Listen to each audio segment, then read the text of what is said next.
A esta hora vamos a empezar a ver otras informaciones también. Vamos en temas económicos a hablar de esta disputa geoeconómica que hoy está más latente que nunca. ¿Por qué digo esto? Porque hoy está previsto que el gobierno de Estados Unidos haga un anuncio y en ese anuncio Cuba va a estar justamente al frente de las informaciones. Como lamentablemente foco de tensión entre estos actores, caso Estados Unidos y la Unión Europea.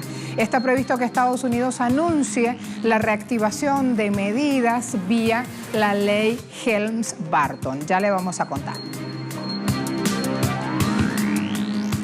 Huelga de transportistas en Portugal, la cuestión afecta al combustible e incluso moviliza a militares.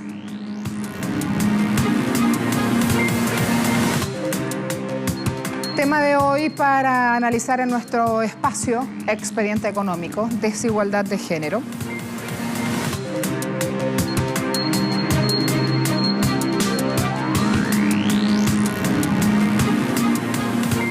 La Comisión Europea denunciará a Estados Unidos si aplica con represalias o medidas económicas contra inversores europeos en Cuba.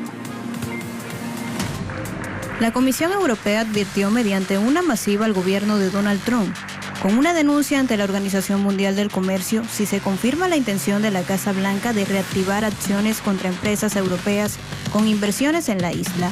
Particularmente las medidas están dirigidas a compañías españolas dedicadas a la industria hotelera, que pueden enfrentar la petición de indemnizaciones en Estados Unidos por invertir en propiedades que fueron confiscadas a ciudadanos estadounidenses en Cuba.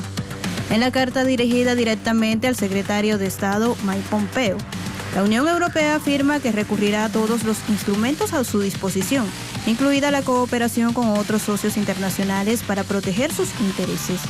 El título tercero de la conocida ley Helms-Burton permite a ciudadanos de origen cubano reclamar ante los tribunales estadounidenses las propiedades confiscadas desde 1959.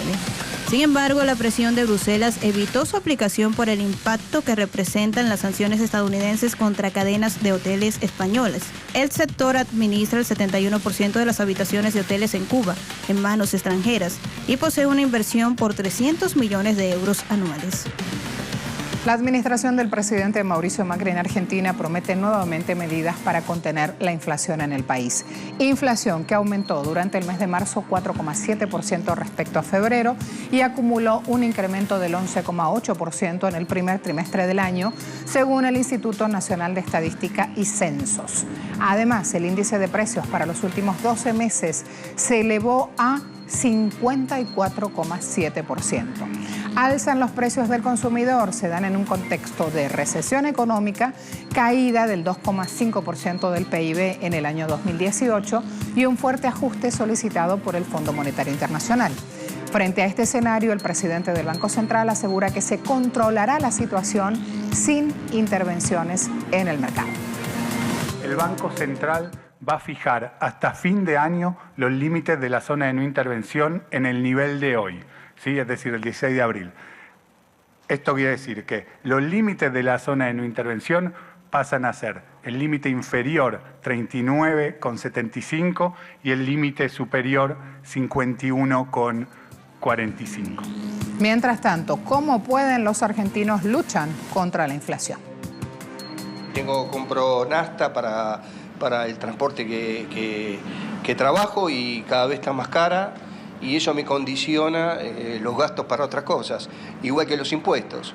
Los impuestos han aumentado tanto que también me condiciona en la forma de vida, comprar segundas marcas o no comprar. Me afecta emocionalmente porque uno lucha, está desde las 8 de la mañana hasta las 10 de la noche, a veces todo el día, y ver que uno sigue trabajando, sigue peleándola, cuidando la fuente de trabajo, los chicos que trabajan conmigo y ver que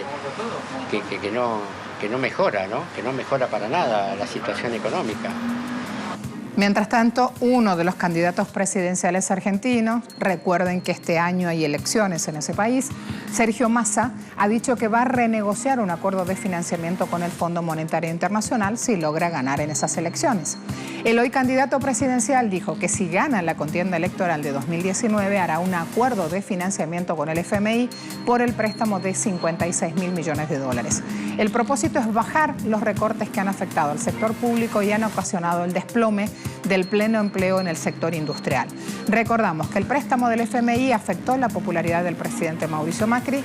El que está de azul es Sergio, el candidato que les estoy mencionando, Massa. El otro es Labaña, economista, ex ministro de Economía del país. Juntos allí puede haber informaciones en ese plano, pensando ya en las elecciones del 2019. Tengo que decir aquí que Sergio Massa, siguiendo lo económico, ha dicho que hay que renegociar justamente por la situación que hoy pasa y está aludiendo a la pérdida de poder adquisitivo y a la caída de todos los índices económicos en Argentina. Allí en imágenes ahora, quien aún no se sabe qué lugar va a ocupar en esta contienda presidencial, pero hoy está judicializada por todos los frentes posibles porque es la que recibe mayor intención de voto. Estaba hablando de Cristina Fernández.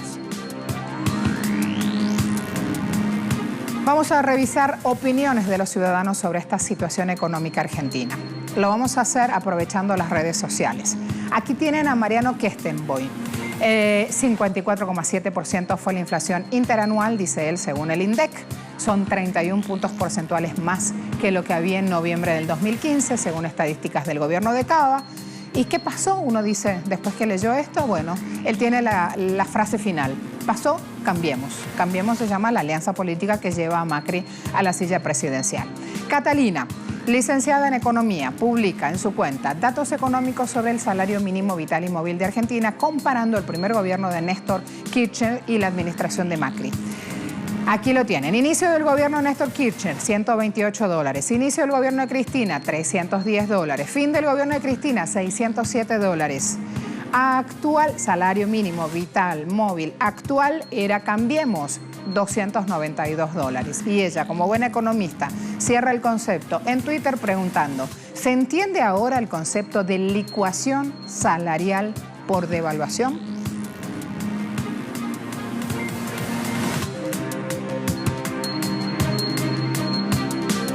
Otro punto, declaraciones del presidente mexicano López Obrador. Firmó un memorando para dejar sin efecto la reforma educativa que puso en marcha su antecesor, Peña Nieto. Como excepción dijo en este documento, lo puso explícito, que el manejo de la nómina será competencia de la Secretaría de Hacienda y Crédito Público, lo cual impedirá prácticas patrimonialistas, aviadores y cualquier otra forma de corrupción. Textual. Asimismo, agregó, las plazas serán administradas por la Secretaría de Educación Pública, lo que evitará que se trafique con ellas y garantizará la contratación de maestros egresados de las escuelas normales públicas. Estoy terminando de dictar y ya firmé el memorándum que dirijo a la secretaria de Gobernación, al secretario de Educación Pública, al secretario de Hacienda, para dejar sin efecto las medidas que contempla la mal llamada reforma educativa.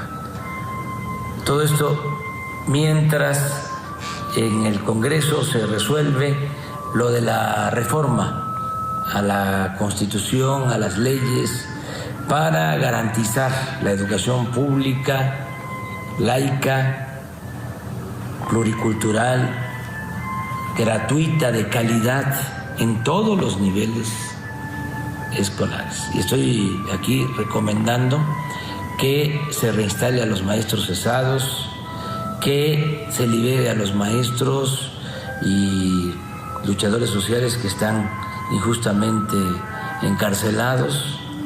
Y estoy planteando también que se reconozca todo el daño que causaron las anteriores autoridades, que haya una indemnización para familiares de quienes perdieron la vida luchando por sus derechos, en este caso oponiéndose a la mal llamada reforma educativa. A la vuelta, este pulso, Unión Europea, Estados Unidos. Vamos a poner de ejemplo el caso Boeing. Ya le cuento más.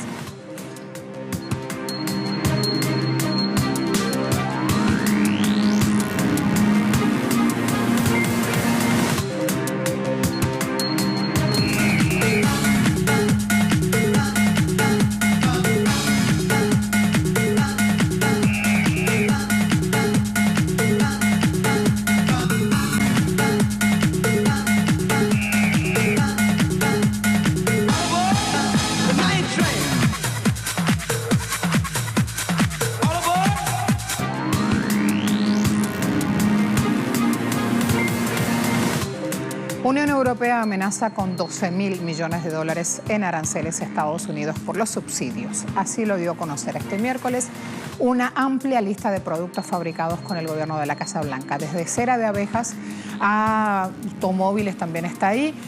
La lista a los productos que se planean aplicar estas medidas, vale la pena recorrerla porque implican varios sectores.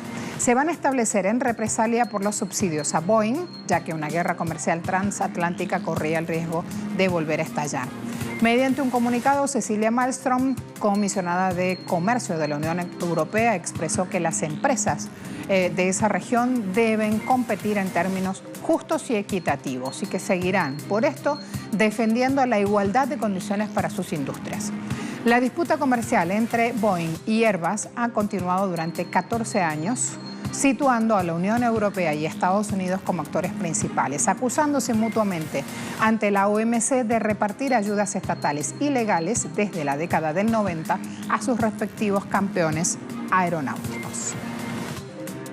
Hoy estamos lanzando una consulta pública sobre una lista preliminar de productos de los Estados Unidos en la Unión Europea.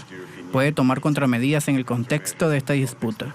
También se explica en el texto, y usted dio a entender que en su pregunta, en general, la lista representa una cantidad de aproximadamente 20.000 millones de dólares estadounidenses de exportaciones de Estados Unidos a la Unión Europea. El gobierno de Portugal declaró situación de alerta por esta crisis energética, producto de una huelga que está en marcha. El sector de los transportistas aplica esta medida que permite incluso la movilización ya de militares y de fuerzas de seguridad que quieren garantizar el abastecimiento de combustible. Una medida anunciada por el Ministerio, allí estuvo Pedro Cisa Vieira con los detalles, explicó que la alerta permite mover a todos los agentes de protección civil para restablecer abastecimiento de combustible en las infraestructuras esenciales y en las gasolineras. Huelga que arrancó el lunes, seguirá por tiempo indeterminado, se da en vísperas de estas vacaciones de Semana Santa y afecta principalmente a los aeropuertos, así como miles de vehículos que ahora hacen fila en estas estaciones de servicio, que aún tienen combustible para repostar. Así entonces se espera un colapso del tráfico en algunas zonas. La huelga ha sido convocada por el Sindicato Nacional de Transportistas de Mercancías Peligrosas, que exige que se cree una categoría profesional específica para quienes laboran en este sector. No hay predicciones aún. No sé hasta cuándo terminará la huelga. Y creo que vamos a descansar un poco esta tarde, porque nos quedaremos sin combustible. Ya nos queda muy poco. Creo que todos tenemos el derecho de ir a la huelga, pero es realmente increíble que cause este caos. No se puede llenar un tanque casi en ningún lugar aquí a pesar de tan pocos días de huelga. Pero esto es lo que es, y la gente tiene derecho a protestar. Me parece que los suministros esenciales no están garantizados porque tengo muchos problemas para encontrar combustible desde la noche anterior. Esto puede causar grandes problemas para la economía y el transporte de personas, especialmente durante las vacaciones de Semana Santa. En Reino Unido, pese a que el país exhibe con orgullo su tasa de desempleo, la más baja en los últimos 44 años, aún son muchas las personas que no tienen un puesto de trabajo fijo. Hay un estudio que hace la Oficina Nacional de Estadísticas que revela que en total 1.340.000 personas en Reino Unido no tienen trabajo. Diciembre de 2018, febrero de este año, la tasa de desempleo estuvo situada en 3,9%, la más baja desde el 75. La tasa de empleo, por su parte, llegó a un 76,1% en el último trimestre, periodo en el cual se contaron 32.720.000 personas mayores de 16 años con trabajo fijo, casi medio millón más que en el año anterior.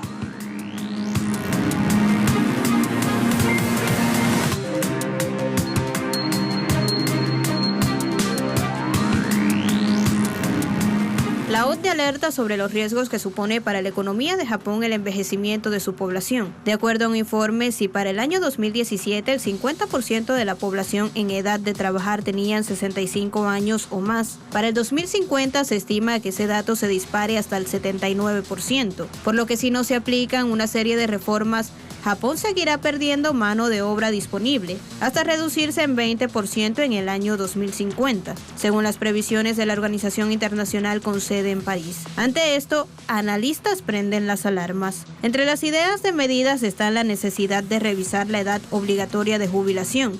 Es de 65 años, aunque para el 80% de las empresas se sitúa en 60 años. El documento le da un jalón de orejas al gobierno nipón por los rezagos que sufre el país respecto a la discriminación a la mujer en el mundo laboral. El examen presentado por la OCDE resaltó la falta de oportunidades y promoción que tienen las japonesas en el sistema laboral, a pesar del incremento en el nivel de empleo que han experimentado. Para que se tenga una idea, en la tercera economía mundial, las mujeres son apenas el 10% de los integrantes de la Cámara Baja del Parlamento. A la vuelta de la pausa hablamos de desigualdad de género y de brecha salarial. Mira esta imagen, está por demás potente, ya le cuento más.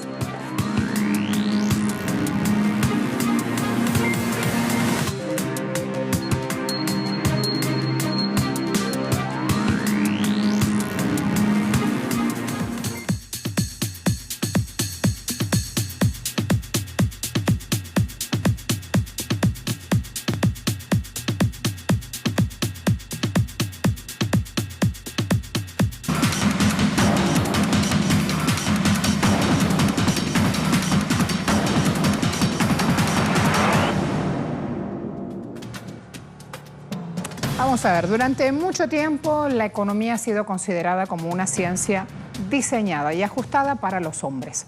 A medida que pasan los años se van transformando las necesidades de todos, los ciudadanos, y de sus perspectivas, y entonces aparecen estos cambios registrados sobre esta premisa.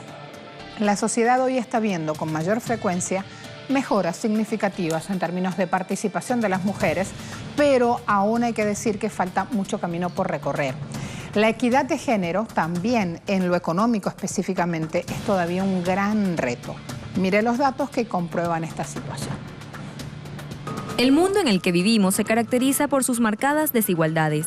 Datos de Oxfam aseguran que ningún país está haciendo lo suficiente para reducir las brechas. En 2017, 8 de cada 10 dólares generados en el planeta fueron a parar en las manos del 1% más adinerado de la humanidad, cuya fortuna creció en 762.000 millones de dólares, mientras la mitad de la población más pobre no vio su riqueza crecer en lo más mínimo.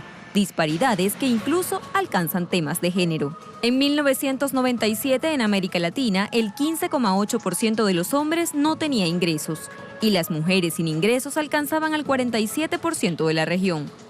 Para el año 2016, el porcentaje de hombres se redujo a 12,5% y el de mujeres a 29,7%. Si bien la brecha entre hombres y mujeres que no reciben ingresos se redujo de 31,2% a 17,2%, tanto la brecha como el porcentaje de mujeres que dependen de ingresos ajenos sigue siendo muy alto. Fíjense ahora este otro punto. Revisaba un informe. Esto es CELAC, un espacio de investigación latinoamericano. ¿Qué están diciendo aquí? Que para comprender la persistencia justamente de estas desigualdades de género en el actual sistema económico, es preciso examinar esta relación patriarcado-capitalismo. ¿Por qué? Porque la primera condición necesaria para la acumulación y para el funcionamiento mismo del sistema económico es la reproducción de la fuerza de trabajo. Esto implica nacimiento, crianza, educación de los niños, cuidado y tareas del hogar, todas las tareas o las labores que permiten que la fuerza laboral esté en óptimas condiciones en los mercados. Y son los hogares, no el Estado ni las empresas, quienes asumen directamente el costo de esa tarea. Además, dentro de los hogares, quienes hacemos la mayoría de estas actividades. No es una generalización, sino dato levantado, dato real en estadística. La mayoría de quienes hacemos esa tarea en el hogar somos las mujeres. En México, por ejemplo, en 2014 las mujeres dedicaban 54 horas a la semana a labores no remuneradas, principalmente quehaceres domésticos y de cuidado, mientras que los hombres dedicaban cerca de 20 horas. En Costa Rica, en 2011, las mujeres dedicaban cerca de 52 horas semanales a las labores no remuneradas, en tanto que los hombres poco más de 21. En Perú, ellas dedicaban en 2010 cerca de 40 horas semanales a trabajos no remunerados. Los hombres, cerca de 16 horas. Esto según datos de la CEPAL. Mientras ellos dedican más tiempo a los trabajos pagos, ellas son quienes realizan las tareas no remuneradas del hogar, que van desde limpiar o cocinar a cuidar niños y adultos mayores o personas discapacitadas. Tan solo en Argentina, según el INDEC, 9 de cada 10 mujeres hacen tareas domésticas, mientras que solo 6 de cada 10 hombres las realizan. En la Unión Europea, 25% de las mujeres alega que las responsabilidades de cuidados y otras tareas de índole familiar y personal son la razón de su ausencia en la fuerza de trabajo, en comparación con 3% de los hombres. Así como entre hombres y mujeres no hay igualdad, entre las mismas mujeres tampoco. Las rurales, por ejemplo, dedican en promedio más tiempo que las urbanas a los trabajos domésticos. Datos de la Organización de Naciones Unidas afirman que en el mundo los salarios de las mujeres son en promedio 24% inferiores a los de los hombres, y esto no necesariamente se debe a menores niveles de esfuerzo, dedicación o formación. En América Latina, las mujeres en el área urbana que trabajan a tiempo completo ganan en promedio apenas el 84% respecto a lo que ganan los hombres. En España, las mujeres a partir de los 30 años cobran un 10% menos que los hombres. Pasados los 40, la diferencia sube al 15%.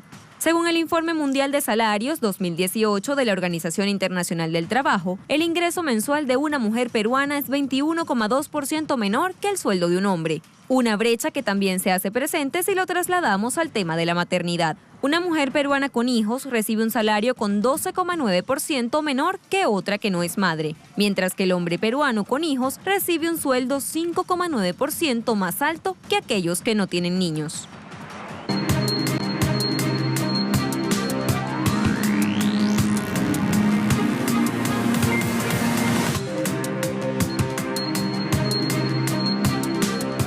Cotizaciones petroleras hasta ahora, vamos a ver el mercado. Brent operando a $71,14 el barril, WTI a $63,43 el barril y el crudo de la OPEP cotizando en 70,11 céntimos, siempre en dólares, siempre por barril. Ahora nos despedimos, hay otras imágenes también, otros hechos que marcan noticia hasta ahora. Será hasta luego.